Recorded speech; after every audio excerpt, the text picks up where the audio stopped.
Welcome back. Janasena అధినేత పవన్ కళ్యాణ్ ఉప ముఖ్యమంత్రి అయ్యాక సినిమాలు చేయడం కష్టమే అనుకున్నారు చాలామంది. కానీ దానికి భిన్నంగా పవన్ కళ్యాణ్ ఉప ముఖ్యమంత్రిగా ప్రజలకు అందుబాటులో ఉంటూనే గతంలో ఒప్పుకున్నటువంటి సినిమాలను వేగంగా పూర్తి చేస్తున్నారు. పవన్ కళ్యాణ్ అధికారంలోకి వస్తే సినిమాలు చేయడం కష్టమే అన్నవారే ఇప్పుడు ఉప ముఖ్యమంత్రిగా, జనసేన అధినేతగా, సినీ నటుడిగా పవన్ కళ్యాణ్ పనిచేస్తున్నటువంటి తీరు చూసి ఆశ్చర్యపోతున్నారు.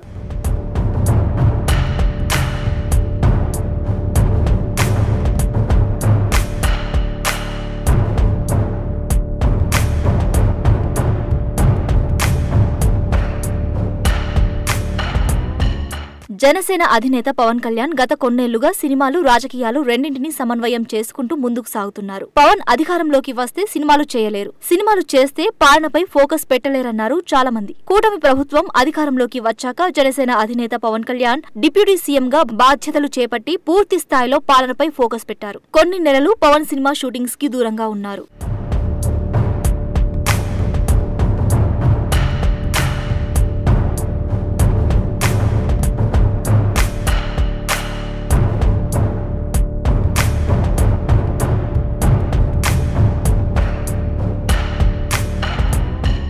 జనసేనాని తన సినిమా కెరీర్ పై అనేక సార్లు ఫ్యాన్స్ కి క్లారిటీ ఇచ్చారు. నిస్వార్థంగా ప్రజల కోసం పనిచేయాలనే ఆలోచనతో రాజకీయాల్లోకి వచ్చి జనసేన పార్టీ పెట్టాలని, పార్టీ నడపాలంటే దానికి డబ్బులు కూడా కావాలని చెప్పేవారు. తనకు వేరే వ్యాపారాలేం లేవని, తనకు డబ్బులు వచ్చేది కేవలం సినిమాల నుంచే కాబట్టి ఇకపై కూడా నటిస్తానంటూ పవన్ అనేక సార్లు ఫ్యాన్స్ కి క్లారిటీ ఇచ్చారు. ఇప్పటికే కొన్ని సినిమాల్లో భాగమై ఉన్నాను, నిర్మాతలు కూడా నన్ను నమ్మి పెట్టుబడి పెట్టారు, ఆ నిర్మాతలు నష్టపోకుండా వీలైనంత త్వరగా పెండింగ్ ప్రాజెక్ట్స్ పూర్తి చేస్తానని చెప్పేవారు.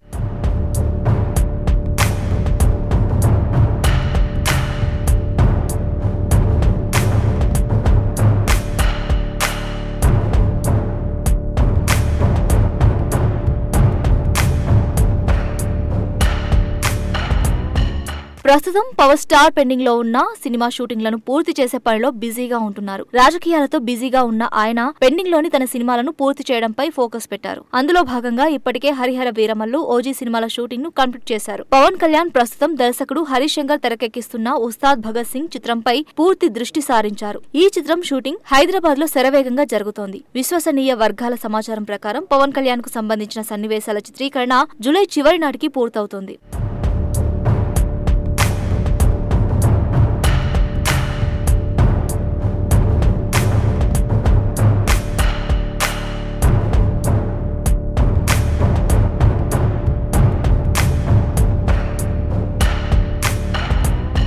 పవన్ వరుసగా సినిమాలను పూర్తి చేస్తూనే ప్రభుత్వ కార్యక్రమాలు, పార్టీ కార్యక్రమాలు చూసుకుంటున్నారు. నాయకులకు, కార్యకర్తలకు ఎలాంటి ఇబ్బంది కలగకూడదని పార్టీ కేంద్ర కార్యాలయంలో జనసేన ముఖ్య నాయకులను అందుబాటులో ఉంచారు. ముఖ్య నాయకులు ఉన్నప్పటికీ అవసరమైతే పవన్ కళ్యాణ్ అందుబాటులోకి వచ్చి నాయకులు, కార్యకర్తల సమస్యలు పరిష్కరిస్తున్నారు. సాధారణంగా కొన్ని సమస్యలు పరిష్కరించాలంటే ప్రభుత్వ పరంగా కొంత సమయం పడుతుంది. కొన్ని రూల్స్ ఉంటాయి, వాటిని కూడా పట్టించుకోకుండా కొన్ని నియోజకవర్గాల నాయకులు వెంటనే తమ సమస్యలు పరిష్కరించాలని మొండిపట్టు పడుతున్నారు. ఇలాంటి వారికి కూడా పార్టీ ముఖ్య నాయకులు, జనసేన అధినేత వాస్తవ పరిస్థితులను వివరించి వీలైనంత త్వరగా సమస్యలు పరిష్కరిస్తున్నారు.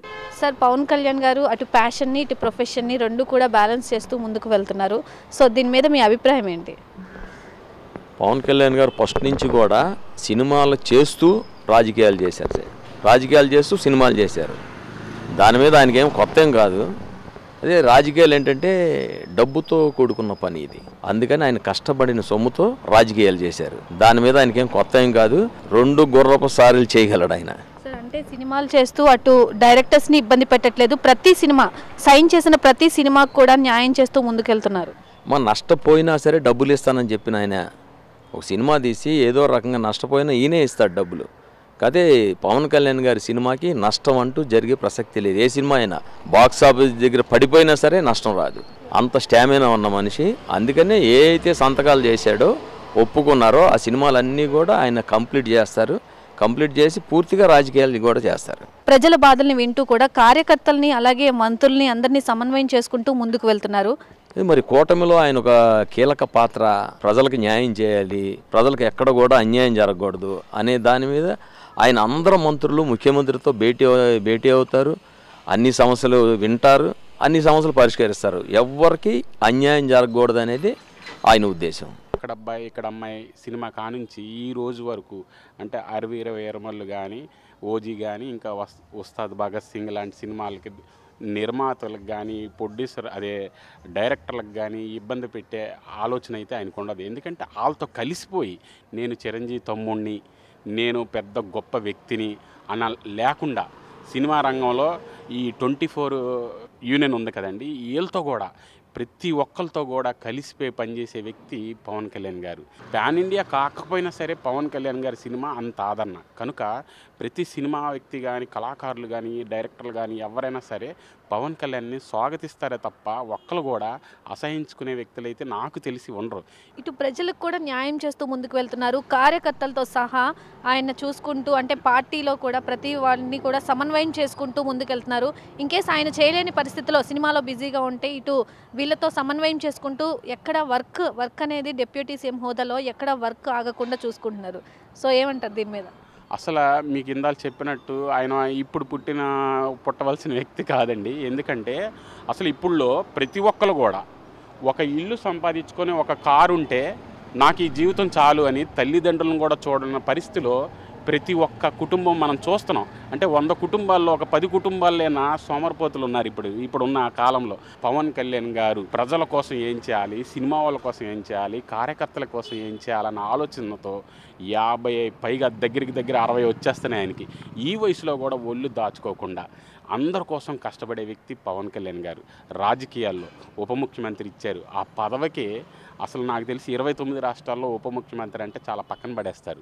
ఆంధ్రప్రదేశ్లో ఈయన ఎక్కగానే ఉప ముఖ్యమంత్రికి ఇండియా లెవెల్లో ప్రపంచంలో స్థాయిలో ఇది ఒక మంత్రి అన్న దీని గౌరవం ఇది అన్న స్థాయికి తీసుకెళ్లిన వ్యక్తి ఎవరైనా ఉన్నారంటే పవన్ కళ్యాణ్ గారు.